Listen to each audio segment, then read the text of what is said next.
الحمد لله نحمده ونستعينه ونستغفره ونعوذ بالله من شرور أنفسنا ومن سيئات أعمالنا من يهده الله فلا مضل له ومن يضلل فلا هادي له وأشهد أن لا إله إلا الله وحده لا شريك له وأشهد أن محمدا عبده ورسوله أما بعد فإن خير الحديث كتاب الله وخير الحدي حدي محمد صلى الله عليه وسلم وشر الأمور محدثاتها وكل محدثة بدعة وكل بدعة ضلالة وكل ضلالة في النار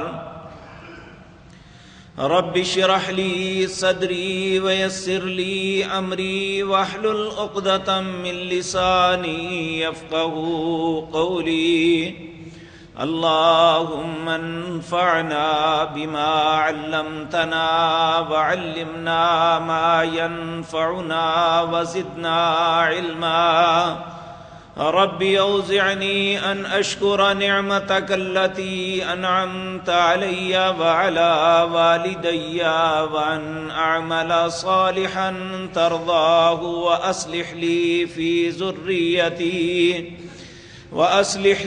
في ذريتي إني تبت إليك وإني من المسلمين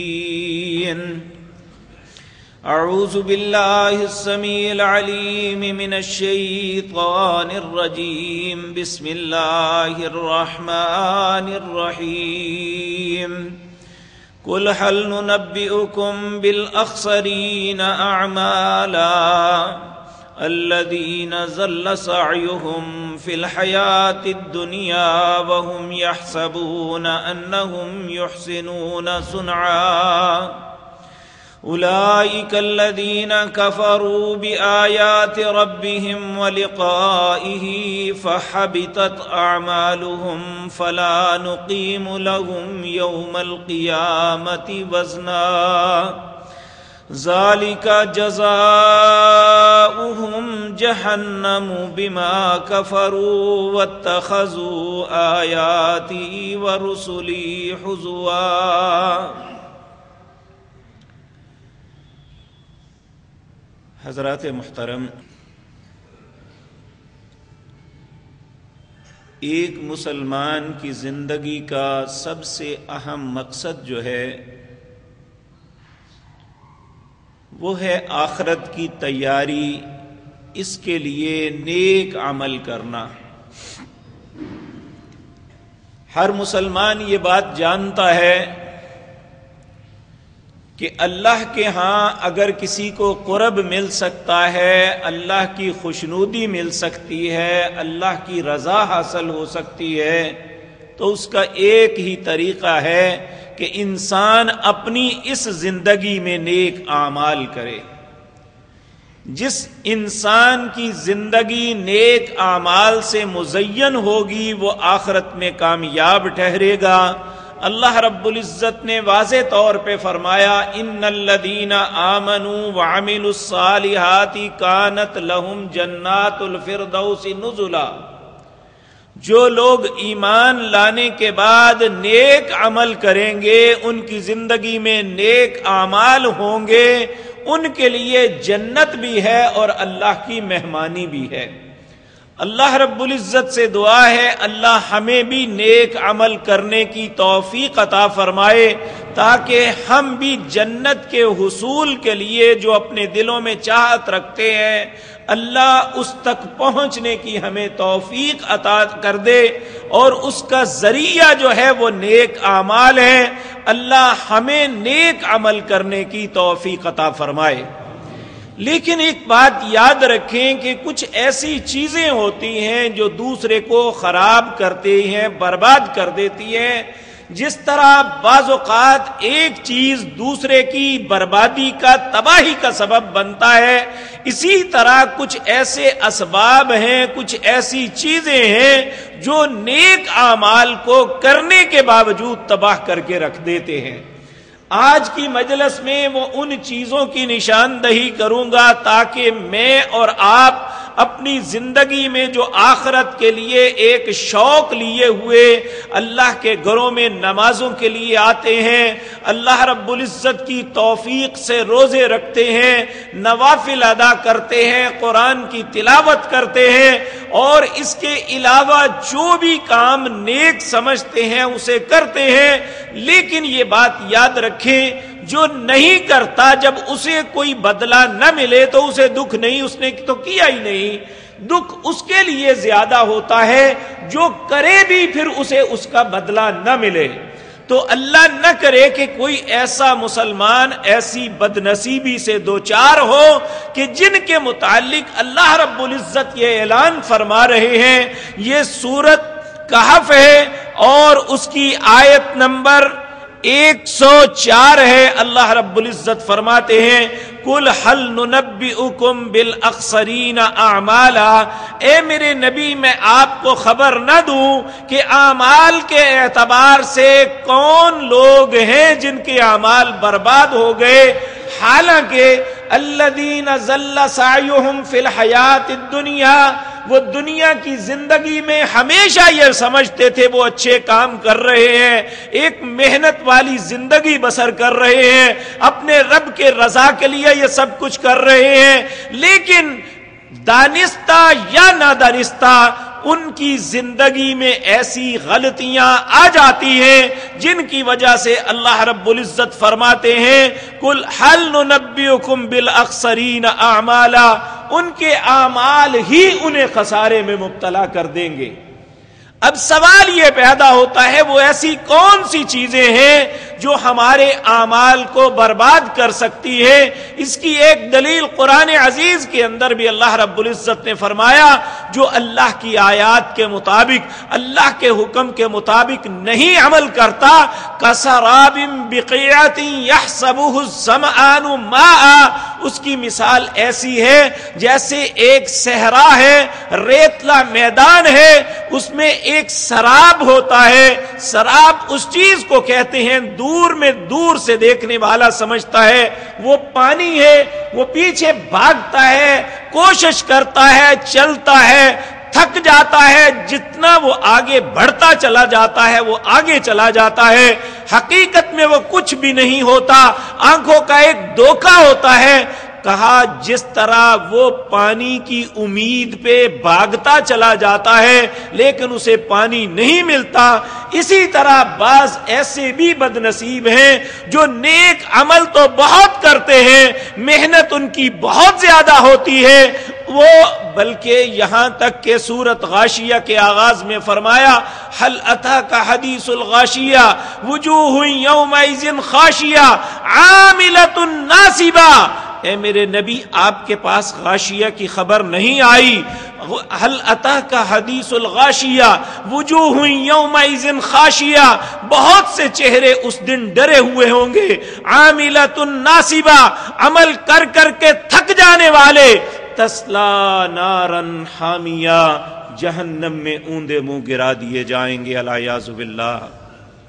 اے اللہ ہم سب کو اپنی پناہ میں رکھے۔ اب ہم غور کرتے ہیں، اللہ کی کتاب سے پوچھتے ہیں، پیارے نبی جناب محمد الرسول اللہ صلی اللہ علیہ وسلم کے فرامین کی روشنی میں ہم ریسرچ کرتے ہیں، ہم جد و جہد کرتے ہیں، آخر وہ ایسی کون سی قباحتیں ہیں، ایسی کون سی خباثتیں ہیں جو ہماری زندگی کی محنت کو ضائع کر دیں گی، اللہ کی نظروں میں ہمیں گرا دیں گی، ہمارے اعمال برباد ہو جائیں گے، العیاذ باللہ۔ اللہ کسی کے ساتھ ایسی بدنصیبی نہ فرمائے۔ تو سب سے پہلی بات جو قرآن عزیز کے اندر سورت زمر ہے اس کی آیت نمبر 65 ہے، اللہ رب العزت فرماتے ہیں وَلَقَدْ أُوحِيَ إِلَيْكَ وَإِلَى الَّذِينَ مِن قَبْلِكَ لَئِنْ أَشْرَكْتَ لَيَحْبَطَنَّ عَمَلُكَ، وَلَتَكُونَنَّ مِنَ الْخَاسِرِينَ، اے میرے نبی میں آپ کی طرف یہ وحی کر رہا ہوں، آپ سے پہلے جتنے انبیاء ہیں سب کی طرف میں نے یہ وحی کی تھی۔ کیا وحی کی تھی؟ لَإِنْ أَشْرَكْتَ لَيَحْبَطَنَّ عَمَلُكَ، اگر آپ کی زندگی میں شرک آ گیا تو سارے اعمال برباد کر دوں گا۔ اگر اللہ کے انبیاء جو انسانوں میں سب سے بہتر، سب سے برتر، سب سے عظیم تر، اللہ کی بارگاہ میں سب سے زیادہ نیک عمل کرنے والے، ان کے لیے اگر یہ قانون ہے لَإِنْ أَشْرَكْتَ لَيَحْبَطَنَّ عَمَلُكَ، اگر شرک کیا تو سارے اعمال برباد کر دوں گا، وَلَتَكُونَنَّ مِنَ الْخَاسِرِينَ، خسارے کے علاوہ کچھ نہیں ملے گا۔ تو میرے عزیز بھائیو، یہ بات ذہن میں رکھیں کہ شرک جو ہوتا ہے، یہ پہلے بھی کئی دفعہ عرض کر چکا، یہ کوئی بھی انسان گناہ سمجھ کے نہیں کرتا۔ شرک کا آغاز عقیدت اور محبت کی وجہ سے ہوتا ہے۔ انسان اللہ کی ذات کے علاوہ کسی ایسی شخص کی جو ہوتا تو اچھا ہے، اس کی عقیدت اور محبت میں اتنا غلو کرتا ہے، اتنا آگے بڑھ جاتا ہے کہ وہ اسے اللہ کے برابر یا اللہ کا شریک بنا دیتا ہے۔ یہ بات اللہ کو اتنی ناگوار گزرتی ہے کہ اللہ فرماتے ہیں ان اللہ لا یغفر ان یشرک بہ ویغفر ما دون ذلک لمن یشاء۔ سن لو، میری ذات کے ساتھ شرک نہ کرنا، اور جو بھی کر لو میں سارا کچھ معاف کر دوں گا، شرک معاف نہیں کروں گا۔ تو شرک کے متعلق یہ بات عرض کر دوں کہ شرک کا جو آغاز ہوا تھا، صحیح بخاری کے اندر روایت ہے، اور قرآن کریم 29 پارے کے اندر سورت نوح کے اندر بھی یہ ضمناً ایک واقعہ اللہ نے تذکرہ کیا ہے کہ قوم حضرت نوح علیہ السلام سے پہلے ایک نبی تھے جن کا نام ادریس علیہ السلام تھا۔ بعض کہتے ہیں کہ یہ ان کے بیٹے تھے، بعض کہتے تھے نہیں ان کی قوم کے لوگ تھے۔ قرآن میں جو تذکرہ ہے وہ کہتے ہیں یہ قوم نوح کے لوگ تھے، باقاعدہ ان کے نام ہیں ود، سوا، یغوس، یعوق اور نصر۔ ودن ولا سواعا ولا یغوس ویعوق ونصرا، کہتے ہیں وقد اضلوا کثیر، ان کی وجہ سے بہت سے لوگ گمراہی میں مبتلا ہو گئے۔ کس طرح؟ نبی کریم صلی اللہ علیہ وسلم نے ارشاد فرمایا، صحیح بخاری کے اندر روایت ہے کہ نوح علیہ السلام کی قوم میں اس سے پہلے کچھ نیک لوگ تھے جن میں ایک کا نام ود، سوا، یغوس، یعوق، نصر تھا۔ یہ اپنی قوم کے اندر ہر خیر کے کام میں لوگوں کا ہاتھ بٹاتے تھے۔ یہ فوت ہو گئے تو لوگوں نے ان کی جانے کو بڑا محسوس کیا۔ ایک دن قوم پہ ایک مصیبت آئی تو قوم کے لوگ اکٹھے بیٹھ کے اس کے غم میں بیٹھے ہوئے تھے، تو شیطان نے دیکھا کہ موقع بڑا اچھا ہے، چلو چل کے جو ہے نا انہیں ایک رستے پہ ڈالو۔ وہ بڑے ایک خوبصورت انسان، نیک اور پارسا، جس طرح ایک باریش انسان ہوتا ہے اس کا روپ دھارا، ان کے اندر چلا گیا۔ کہنے لگا پریشان لگتے ہو۔ وہ کہنے لگے تو کون ہے اور کیوں پوچھتا ہے؟ وہ کہنے لگا میں جو بھی ہو ایک مسافر ہوں، تمہیں دیکھ کے اندر آ گیا اور دیکھ رہا ہوں کہ تم کچھ پریشان ہو، ممکن ہے کوئی اچھا مشورہ دے دوں؟ انہوں نے کہا بات تو معقول کر رہا ہے۔ کہنے لگے اس طرح ہمارے اندر یہ لوگ تھے، اب نہیں ہے، ہم پہ مصیبت آئی ہے، ہم انہیں بڑا محسوس کر رہے ہیں کہ اگر وہ ہمارے اندر ہوتے تو آج ہمارے معاملات میں ہمارے معاون ہوتے۔ اس نے کہا میں تمہیں ایک طریقہ بتا سکتا ہوں کہ تمہاری اداسی کم ہو جائے گی۔ دیکھیں کیسے انداز میں انہیں ایک غلط رستے پہ ڈالنے کے لیے ایک نسخہ بتا رہا ہے۔ کہتا ہے میرا مشورہ یہ ہے کہ جہاں جہاں تم عبادت کرتے ہو وہاں ان کی تماثیل، تصویریں لگا لو۔ وہ کہنے لگے اس سے کیا ہوگا؟ کہنے لگے اس سے یہ ہوگا کہ تم جب ان تصویروں کو دیکھو گے تمہارے دلوں کو تسلی ہو جائے کرے گی۔ وہ کہنے لگے بڑی معقول بات ہے۔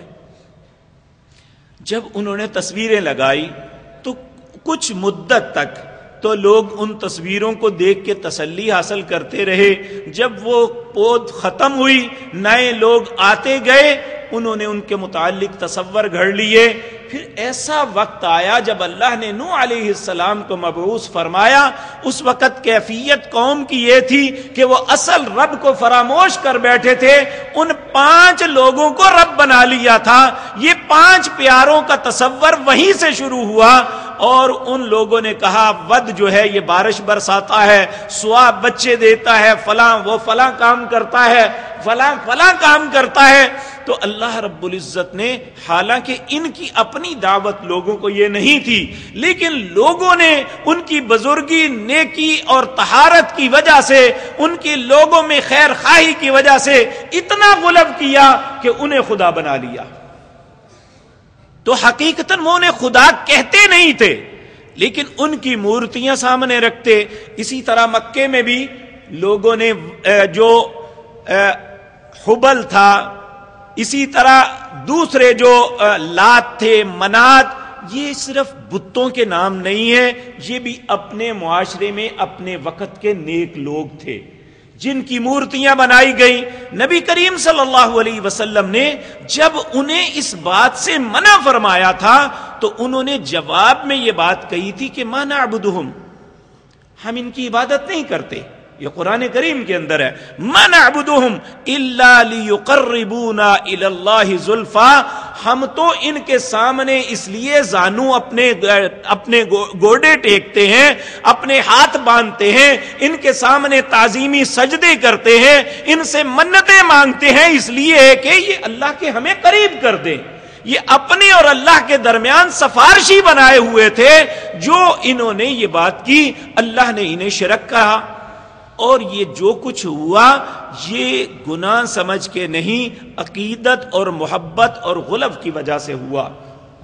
آپ دیکھیں حضرت عیسیٰ علیہ السلام, انہوں نے اپنی قوم سے نہیں کہا تھا کہ مجھے اللہ کا بیٹا کہو. قوم نے یہ تصور خود بنایا تھا اور پھر اسے اللہ کا حصہ بنا دیا, کہا یہ اللہ کا بیٹا ہے. اسی طرح یہودیوں نے عزیر علیہ السلام, جنہوں نے تورات ختم ہو چکی تھی, 600 سال کے بعد انہیں املا کروائی, تو ان کے ذہن میں تصور آیا 600 سال بعد ہماری وہ کتاب جو موسیٰ علیہ السلام پر نازل ہوئی تھی, یہ لوگ ہمیں املا کروا رہے ہیں, یہ ضرور اللہ کا بیٹا ہے. انہوں نے کہا وقالت الیہود عزیر ابن اللہ, انہوں نے عزیر کو کہہ دیا یہ اللہ کا بیٹا ہے. تو یہ سب کچھ محبت کی وجہ سے ہی ہوا تھا. تو میرے عزیز بھائیوں, یہ بات یاد رکھیں, اللہ کو اس بات پہ اتنا غصہ آیا.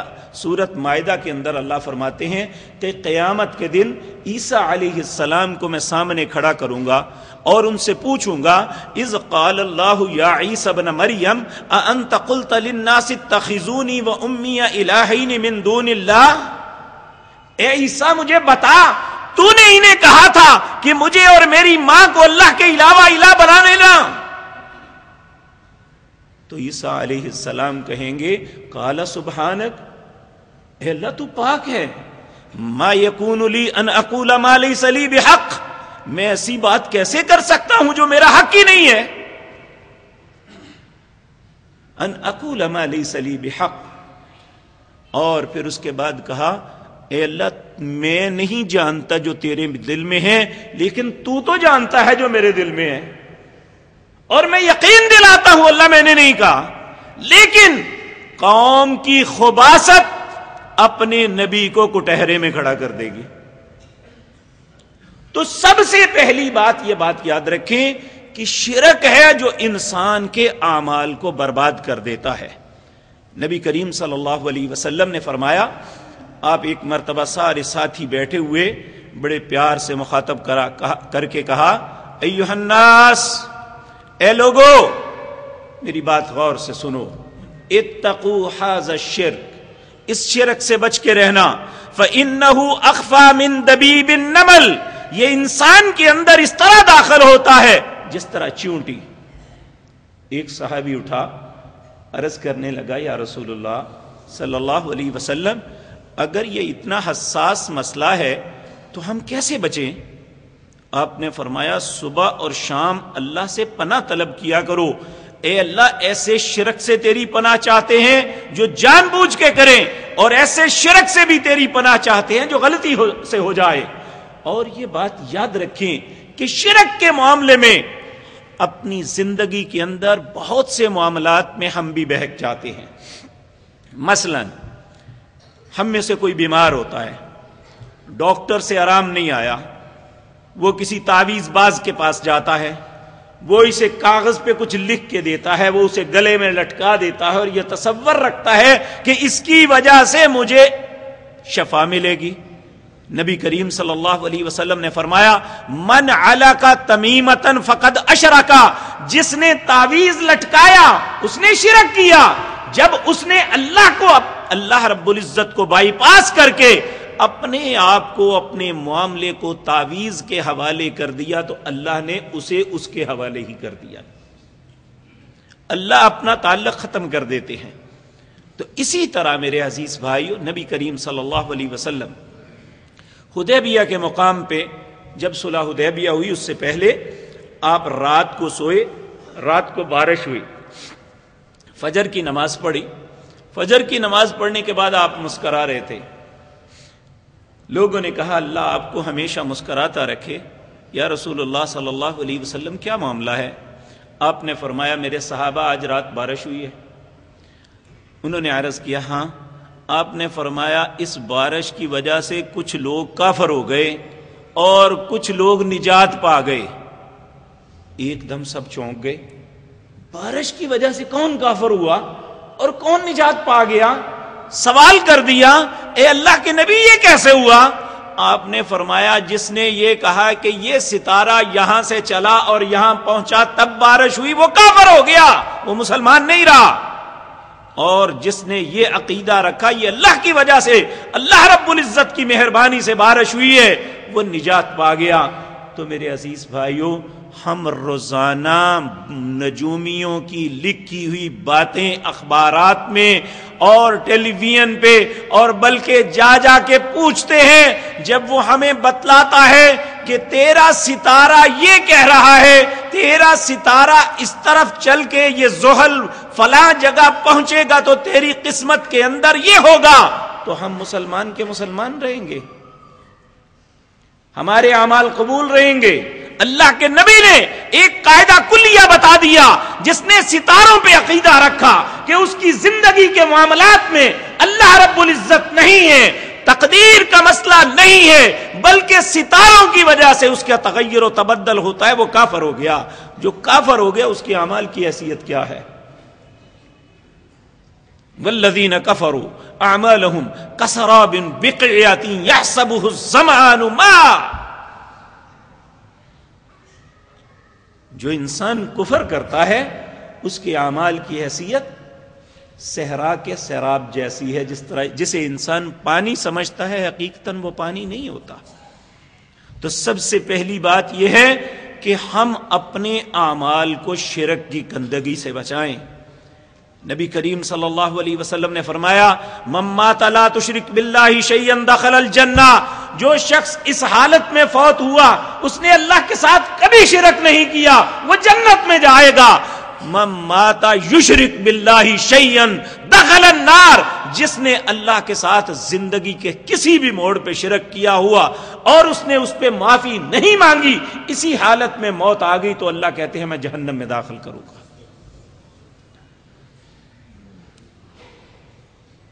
تو ہم کہیں غلطی یا جان بوجھ کے کوئی زندگی میں ایسا عمل تو نہیں کر رہے جو ہمارے اعمال کو برباد کر دے۔ اسی طرح بہت سی باتیں میرے عزیز بھائیوں ہماری زندگی میں ایسی آتی ہیں، مثلا اس میں ایک بات ایسی ہے جس سے شاید کوئی انسان بچا ہو۔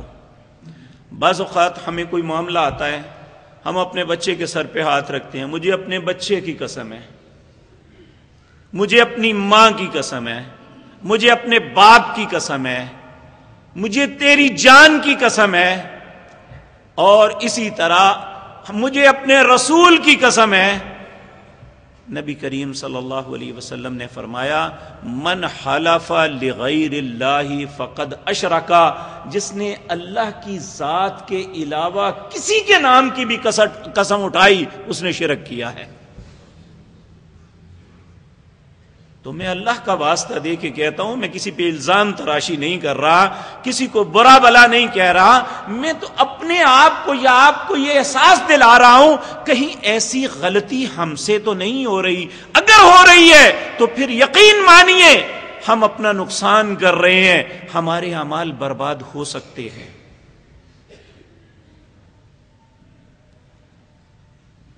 تو نبی کریم صلی اللہ علیہ وسلم کے پاس ایک مرتبہ سیدنا ابو بکر جو اس امت کے سب سے عظیم تر انسان ہیں، آپ آئے، کہنے لگے یا رسول اللہ صلی اللہ علیہ وسلم مجھے کوئی بہترین دعا بتائیے۔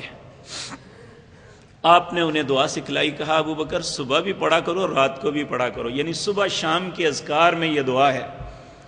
کیا؟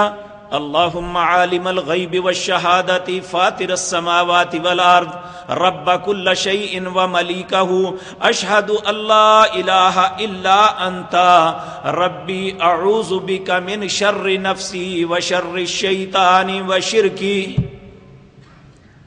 اللہم، اے میرے اللہ، عالم الغیب والشہادہ، تو ہر غیب و حاضر کو جاننے والا ہے، فاطر السماوات والارض، زمین و آسمان کو تو نے بنایا ہے، رب کل شیء و ملیکا، اے اللہ کائنات کے اندر جو کچھ بھی ہے تو اس کا اکیلا مالک ہے، اشہد ان لا الہ الا انت، میں شہادت دیتا ہوں اللہ تیری ذات کے علاوہ میرا کوئی الہ نہیں ہے، ربی اعوذ بک من شر نفسی، اے اللہ میں تیری پناہ طلب کرتا ہوں اپنے نفس کے شر سے، وشر الشیطان، شیطان کے شر سے تیری پناہ مانگتا ہوں، وشرکی، اے اللہ شرک کی خباثت، اس کی گندگی اور اس کی غلاظت سے اللہ تیری پناہ چاہتا ہوں۔ نبی کریم صلی اللہ علیہ وسلم نے یہ بہترین دعا سکھلائی جو انسان صبح اور شام اپنے اذکار میں یہ دعا پڑھتا ہے، اللہ تینوں چیزوں سے حفاظت فرماتے ہیں، نفس کے شر سے، شیطان کے شر سے اور شرک کے شر سے۔ اللہ ہمیں بھی توفیق عطا فرمائے کہ ہم اپنی زندگی کا حصہ بنائیں ان اذکار کو۔ تو میرے عزیز بھائیوں، سب سے پہلی چیز جو ہمارے اعمال کو برباد کر سکتی ہے اس کا نام شرک ہے۔ ہم شرک یہ ہمیشہ عقیدت اور محبت کی وجہ سے ہوتا ہے، یا انسان پھنسا ہوا ایمان سے ہاتھ دھو بیٹھتا ہے، شیطان اسی وقت انسان کو یہ وار کرتا ہے جب انسان انتہائی بے بس ہو یا انسان عقیدت کی وجہ سے کسی سے محبت کرتا ہو۔ تو نبی کریم صلی اللہ علیہ وسلم نے زندگی کی آخری وصیت جو فرمائی تھی، آپ نے فرمایا لوگو، اے میری امت کے لوگو، میری ذات کے معاملے میں تم غلو نہ کرنا جس طرح عیسائیوں نے عیسیٰ علیہ السلام کے متعلق غلو کیا، میری ذات کے متعلق ایسا نہ کرنا۔ انی عبد اللہ ورسولہ، میں اللہ کا بندہ اور اس کا رسول ہوں اور بس۔ تو ہم نے اللہ کا نور بنا دیا، کسی نے آپ کے نور کو ہزاروں سال پہلے پیدا کر دیا، یعنی ہم نے بھی وہ غلو کیا جس بات سے رسول اللہ نے ہمیں منع فرمایا تھا۔ تو یہ غلو جو ہے انسان کو شرک کی گندگی کی طرف لے جاتا ہے۔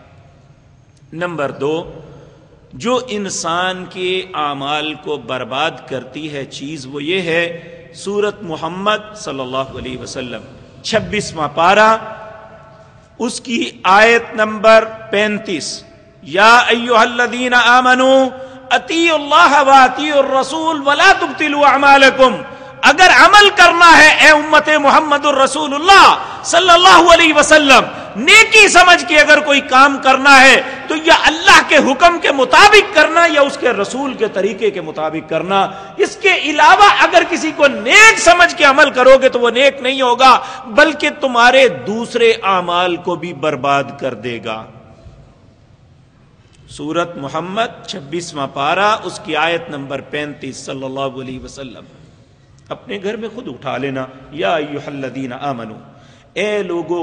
اس کے مخاطب لوگ نہیں ہے، عام نہیں ہے، ایمانداروں کو جو اہل ایمان ہے، اللہ اور اس کے رسول جناب محمد الرسول اللہ کا کلمہ پڑھتے ہیں، اللہ کو رب مانتے ہیں، رسول اللہ صلی اللہ علیہ وسلم کو اپنا رہبر مانتے ہیں، انہیں اہل ایمان کہتے ہیں.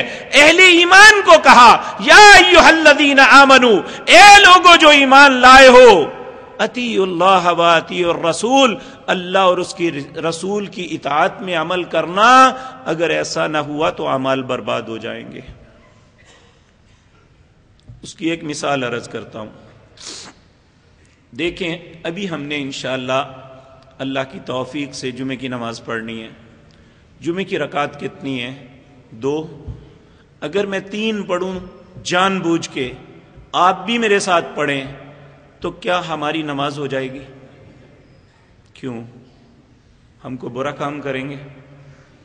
ہم کہیں گے کہ چونکہ اللہ کے نبی نے 2 پڑھی، اللہ نے حکم 2 کا دیا، اگر ہم انہیں 3 کریں گے تو ہماری پہلی 2 بھی برباد ہو جائیں گی.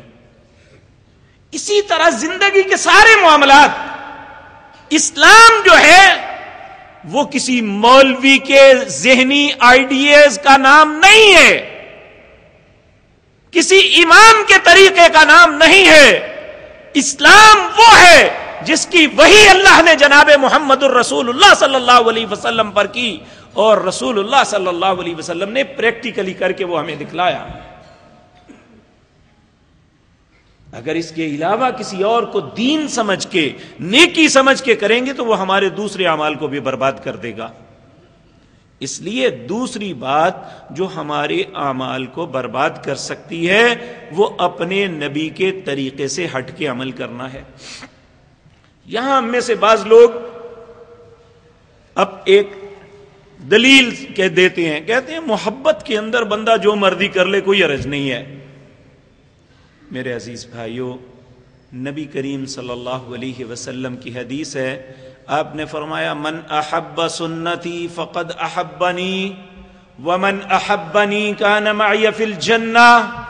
جس نے میری سنت سے پیار کیا اس نے مجھ سے پیار کیا، جس نے میرے طریقے سے پیار نہیں کیا اس کا میرے ساتھ تعلق کیا ہے؟ اور جس نے میرے طریقے پہ عمل کیا، میرے طریقے پہ چلا، اللہ کی قسم میں پورے وثوق کے ساتھ کہتا ہوں، فرقوں کے بت اپنے ذہنوں سے نکال دو، یہ ہمیں برباد کر دیں گے. سارے مسلمان یہ سوچ لیں کہ ہم نے جس نبی کا کلمہ پڑھا ہے صرف اس کے طریقے پہ چلیں گے تو ہم دنیا میں بھی کامیاب ہو جائیں گے، آخرت میں بھی کامیاب ہو جائیں گے. میں کیا کہتا ہوں، میرے آبا نے کیا کہا، میرے ساتھی کیا کہتے ہیں، اس سے کوئی غرض نہیں آپ کو ہونی چاہیے. آپ صرف یہ سوچیں کہ اللہ کے نبی نے کیا کہا ہے، اللہ نے ان پہ وحی کیا کی ہے، انہوں نے اپنی زندگی میں اس معاملے میں ہماری کیا رہنمائی کی ہے. اگر ہمارا طرز عمل یہ ہوگا تو ہمارا ایک ایک عمل ہماری زندگی کا بہترین ذخیرہ. اگر اس سے ہٹ گئے یا تھوڑا سا نیا ایڈ کر دیا تو ہمارے دوسرے اعمال کو بھی اللہ نہ کرے برباد نہ کر دے. تاریخ میں ایک بڑی خوبصورت مثال ہے. امام مالک رحمۃ اللہ علیہ کے پاس ایک شخص آیا، آگے کہنے لگا امام وقت، میں پہلے بھی آپ کو یہ کئی مرتبہ بات عرض کر چکا ہوں، اے امام وقت میں عمرہ کرنا چاہتا ہوں. یہ مدینہ منورہ کی بات ہے. کہنے لگا عمرہ کرنا چاہتا ہوں. آپ نے فرمایا جاؤ مدینے سے باہر ذوالحلیفہ کے مقام پہ جاؤ، وہاں پہ احرام باندھو، تلبیہ پکارتے ہوئے مکے جاؤ اور اس طرح کرو. وہ کہنے لگا نہیں، مجھے رسول اللہ صلی اللہ علیہ وسلم سے محبت ہے، میں آپ کی قبر مبارک کے پاس احرام باندھوں گا پھر جاؤں گا. امام مالک رحمۃ اللہ علیہ نے اسے سمجھایا کہ تیری محبت کی بات اپنی جگہ، لیکن میں تمہیں اللہ کے نبی کا فرمان اور اللہ کے نبی کے عمل دونوں بتاتا ہوں کہ نبی کریم صلی اللہ علیہ وسلم جب عمرے کے لیے نکلے، آپ کے ساتھ 1400 صحابی تھے، حدیبیہ کے مقام پہ روک لیے گئے. آپ اور آپ کے ساتھیوں نے احرام باندھا ذوالحلیفہ سے. جب اللہ نے مکہ فتح کر دیا اور 9 ہجرت کے 9ویں سال حضرت ابو بکر کو امیر حج بنا کے نبی کریم صلی اللہ علیہ وسلم نے بھیجا تو حکم دیا جاؤ جا کے احرام باندھو ذوالحلیفہ سے. پھر اس کے بعد اگلا سال آیا یعنی 10 ہجرت کا 10واں سال نبی کریم صلی اللہ علیہ وسلم نے خود اور 1,00,000 ساتھیوں نے احرام باندھا ذوالحلیفہ سے. میں تمہیں رسول اللہ کا فرمان اور آپ کا عمل دونوں بتلا رہا ہوں. تم مجھے محبت نبی کریم صلی اللہ علیہ وسلم کی حدیث پڑھ کے سنائی. کیا تو نے رسول اللہ کا فرمان نہیں سنا ہوا؟ من احب سنتی فقد احبنی ومن احبنی کان معی فی الجنہ. وہ شاید کوئی ڈھیٹ ہوگا مولوی، کہنے لگا نہیں میں تو یہی پہ باندھوں گا. امام مالک غصے میں آ گئے، کہنے لگے کیا تو نے اللہ کا نبی کریم صلی اللہ علیہ وسلم کا یہ فرمان نہیں سنا؟ کل امتی یدخلون الجنۃ الا من ابا. قیل ومن ابا یا رسول اللہ صلی اللہ علیہ وسلم؟ من اطاعنی دخل الجنہ ومن عصانی فقد ابا. میری ساری امت جنت میں جائے گی مگر وہ جنت میں نہیں جائے گا جس نے میری بات کا انکار کیا. پوچھا آپ کی بات کا انکار کرنے والا کون ہے؟ کہا جس نے میرے حکم کے مطابق عمل کیا اس نے مجھے مانا، جس نے اپنی مرضی کی اس نے میرا انکار کیا، وہ جنت میں نہیں جائے گا. پھر آپ کہنے لگے کیا تو نے اللہ کا فرمان نہیں پڑھا ہوا؟ قرآن عزیز کے اندر اللہ فرماتے ہیں فَلْيَحْذَرِ الَّذِينَ يُخَالِفُونَ عَنْ أَمْرِهِ أَن تُصِيبَهُمْ فِتْنَةٌ أَوْ يُصِيبَهُمْ عَذَابٌ أَلِيمٌ. تمہیں اللہ کے نبی کی مخالفت کرتے ہوئے اللہ سے ڈرنا چاہیے، اللہ تمہیں کسی فتنے میں مبتلا نہ کر دے یا دردناک عذاب میں نہ ڈال دے. تو اس لیے میرے عزیز بھائیوں، زبان کی محبت یہ زبانی کلامی اللہ کے ہاں قبول نہیں ہے، نہ رسول اللہ صلی اللہ علیہ وسلم اسے مانتے ہیں. محبت یہ ہے کہ من احب سنتی فقد احبنی. جس نے رسول اللہ کی سنت آپ کے طریقے سے پیار کیا حقیقتاً اس نے آپ سے پیار کیا. اللہ ہمیں آپ کا فرما بردار بنائے. تو میرے عزیز بھائیوں، دوسری بات جو ہمارے اعمال کو برباد کر سکتی ہے وہ رسول اللہ صلی اللہ علیہ وسلم کے طریقے سے ہٹ کے عمل کرنا ہے. تیسری چیز جو ہمارے اعمال کو برباد کر سکتی ہے وہ ہم نیک عمل صرف اس لیے کریں کہ دنیا مل جائے. میرے عزیز بھائیوں، یہ بات یاد رکھیں، ہم میں سے کثیر مسلمان ایسے ہیں جن کی خواہش یا جن کی جد و جہد نیکی کی صرف اپنے معاملے تک محدود ہوتی ہے. نوجوان ہمارے بیٹے ساتھی، امتحان آتا ہے، نمازیں، تہجد، اشراق، ساری فرض نمازیں باجماعت، ادھر رزلٹ آیا سارا کچھ ختم. اللہ رب العزت کوشش کو ضائع نہیں کرتے، لیکن یاد رکھیں اللہ مالک نے حج جو ہے اسلام کے ارکان میں سب سے زیادہ پیسہ، توانائی اور ہجرت، گھر بار چھوڑنا، یعنی سب سے زیادہ مشقت والا عمل ہے. اللہ نے کہا وَمِنْهُمْ مَن يَقُولُ رَبَّنَا آتِنَا فِي الدُّنْيَا وَمَا لَهُ فِي الْآخِرَةِ مِنْ خَلَاقٍ. جس نے یہ بھی صرف دنیا کے لیے کیا اسے دنیا کا وہ معاملہ تو مل جائے گا، آخرت میں کچھ نہیں ملے گا. میرے بھائی، ہمیں جو عمل کرنا ہے وہ اللہ کی رضا کے لیے کریں، ہم اللہ کو راضی کرنے کے لیے کریں، ہم آخرت کے لیے کریں، دنیا مل جائے گی. کس طرح؟ نبی کریم صلی اللہ علیہ وسلم ایک مرتبہ اپنے ایک ساتھی صحابی کے گھر گئے. اسے جب علم ہوا نبی کریم صلی اللہ علیہ وسلم میرے گھر تشریف لائے ہیں، بڑا خوش ہوا، دروازہ کھولا، بیٹھک میں بٹھایا.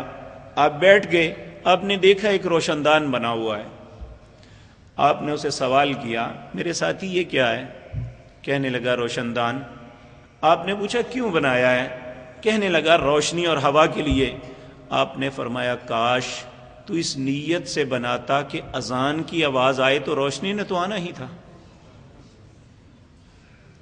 تو اس طرح جب ہم اللہ کی رضا کے لیے، آخرت کے لیے نیک عمل کریں گے تو نیک عمل کا رزلٹ یہ لازم ہے. من عمل صالحا من ذکر او انثى فلنحيينه حیاتا طیبہ.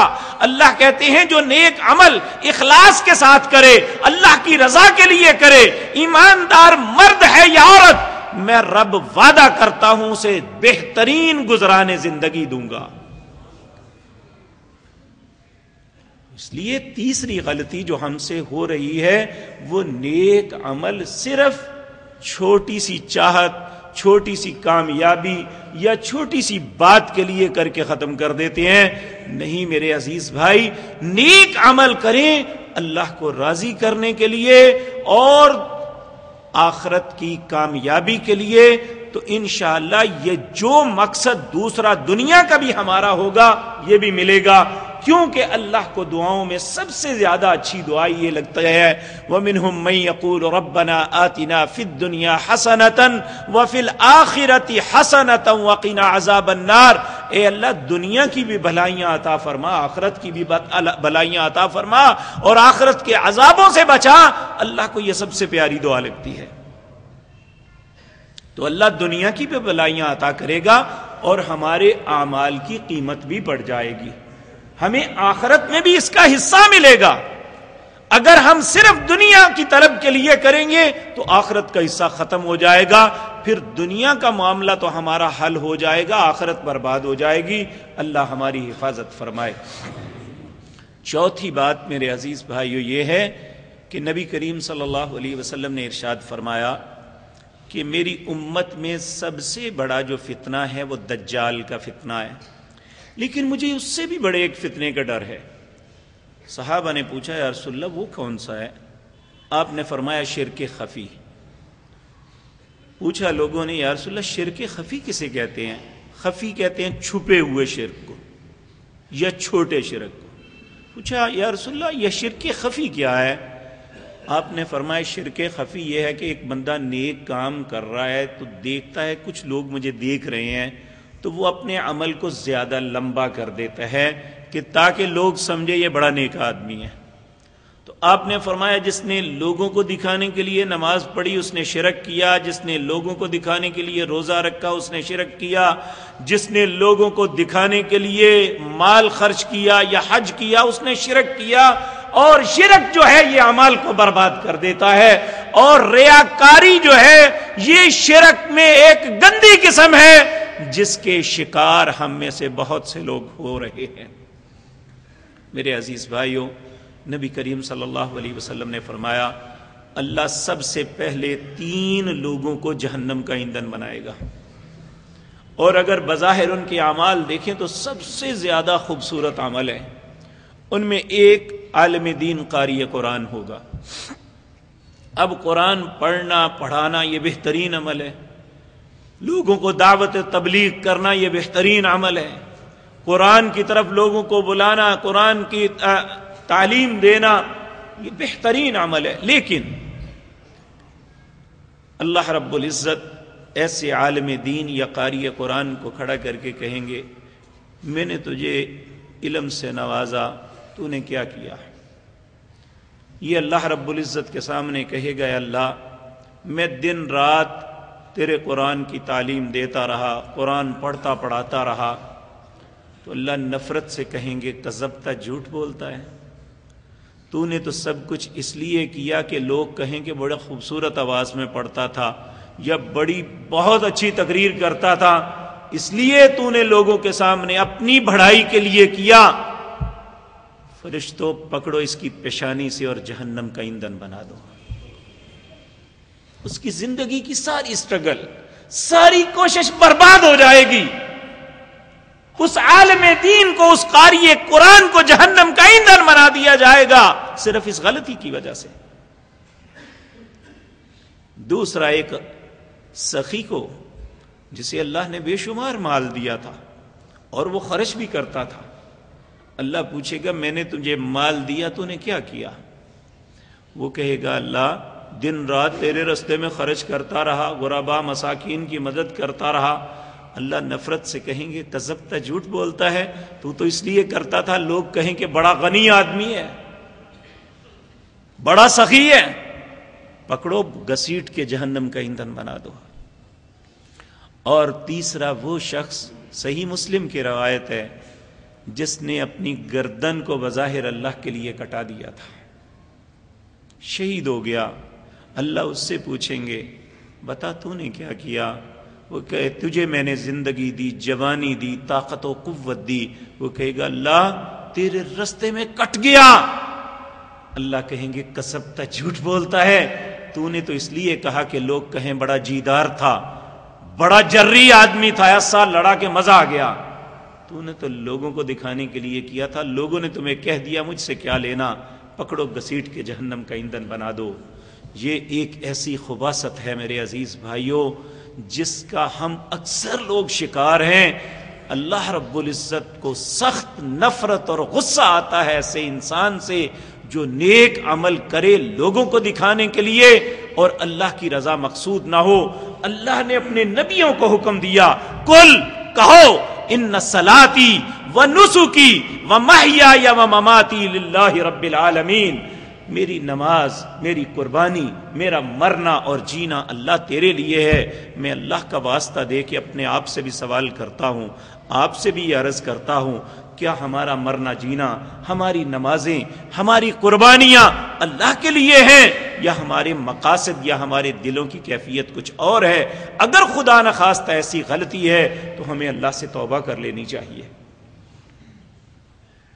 تو میرے مخاطب وہ لوگ نہیں ہیں جو لبرل ہیں، جنہیں نماز سے کوئی ناطہ نہیں ہے، جنہیں روزہ زکوٰۃ حج سے کوئی واسطہ نہیں ہے، جو نام کے مسلمان ہیں، ان کی بات نہیں، میں ان بہترین لوگوں سے بات کر رہا ہوں جو نماز سے محبت رکھتے ہیں، جو روزے رکھتے ہیں، جو زکوٰۃ دیتے ہیں، جو حج اور عمرے کرتے ہیں اور نیک اعمال کرتے ہیں۔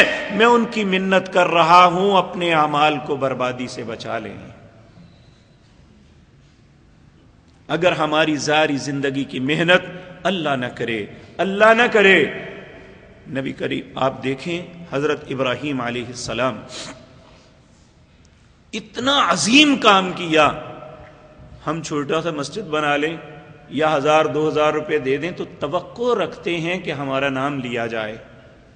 سیدنا ابراہیم خلیل اللہ کا سب سے عزت والا گھر بیت اللہ بنایا۔ وَإِذْ يَرْفَعُ إِبْرَاهِيمُ الْقَوَاعِدَ مِنَ الْبَيْتِ وَإِسْمَاعِيلُ رَبَّنَا تَقَبَّلْ مِنَّا إِنَّكَ أَنْتَ السَّمِيعُ الْعَلِيمُ۔ ابراہیم اور اسماعیل نے بڑی محنت مشقت کر کے، اور کوئی دیکھنے والا نہیں تھا، اکیلے باپ بیٹا تھے، اور دونوں نے بیت اللہ بنایا، جس گھر کو دیکھنے کے لیے ہم جیسے گناہگاروں کی آنکھیں ترستی ہیں، جس کے پاس پہنچ جائیں تو آنکھیں چھلکتی ہیں، جس کا طواف کر لیں تو اپنے آپ کو انسان سب سے خوش نصیب تصور کرتا ہے، وہ گھر بنانے کے بعد ہاتھ باندھ کے اپنے رب کے سامنے کھڑے ہو گئے، کہنے لگے اللہ جو کیا ہے اس پہ فخر نہیں، تقبل منا، جو کچھ کیا ہے اسے قبول کر لے، انک انت السمیع العلیم، تو سننے والا بھی ہے اور جاننے والا بھی ہے۔ میرے عزیز بھائیوں، ہم عمل کرتے ہیں، اللہ سے قبولیت کی دعا بھی مانگیں، عمل کرنے کے بعد لاپرواہ نہ ہو جائیں، اور ان چاروں خباثتوں سے اپنے اعمال کو محفوظ فرمائیں۔ سب سے پہلا شرک سے بچائیں، رسول اللہ صلی اللہ علیہ وسلم کی مخالفت سے بچائیں۔ نمبر 3، اپنے اعمال کو ریاکاری سے بچائیں۔ نمبر 4، صرف دنیا کی طلب کے لیے نیک عمل نہ کریں بلکہ اپنے رب کو راضی کرنے کے لیے کریں، تو شاید ہمارے تھوڑے سے عمل ہمیں بہت سا فائدہ پہنچا دیں۔ اگر یہ خباثتیں ساتھ ہوئیں، ہمارے بہت زیادہ عمل بھی ہمارے کسی کام نہیں آئیں گے۔ اللہ ہمیں سمجھنے کی توفیق عطا فرمائے۔ اقول قولی ھذا واستغفر اللہ۔